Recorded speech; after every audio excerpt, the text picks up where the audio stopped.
Let me tell you what growing up in an African home means.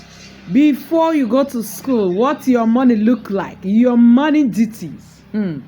Sometimes 4 a.m. you're going to wake up and go to the stream to fetch water.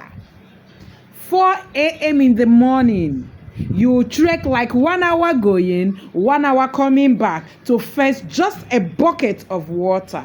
When you fetch the water, you use it to cook that morning before you go to school.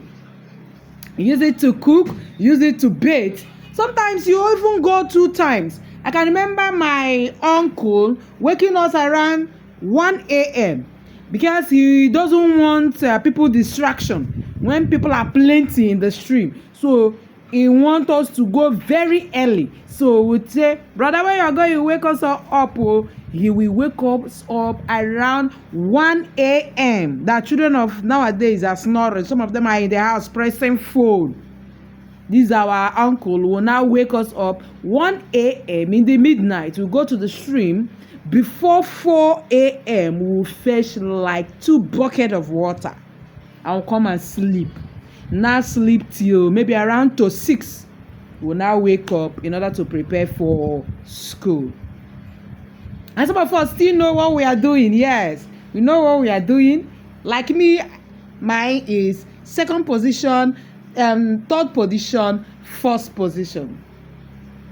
But some of children of nowadays, you have water at home. You have gas in your home. You have everything in your home. Still, some of them are not serious. So I'm telling you that African parents, African culture, African training is the best. We are serious then. We don't have any time to, play around.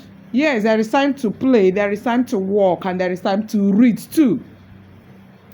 When you go to school, you don't even use calculator. You use your head to calculate anything, even in writing WAEC.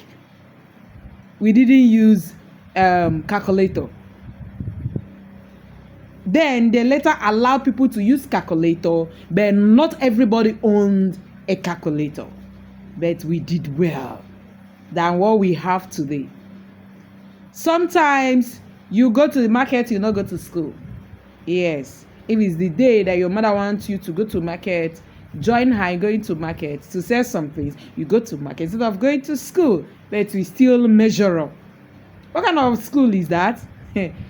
Public secondary school that you don't have teachers for the whole subject. Yes, I could remember that mathematics, we don't really have a teacher. The school borrowed a teacher from another school, and we do extra lesson with this man. He will do JS1, JS2, JS3, SS1, SS2, SS3. So which scheme of work do you think that this person will cover? It's not that possible. But we did it and we survived. African parents, African culture, ain't just the best.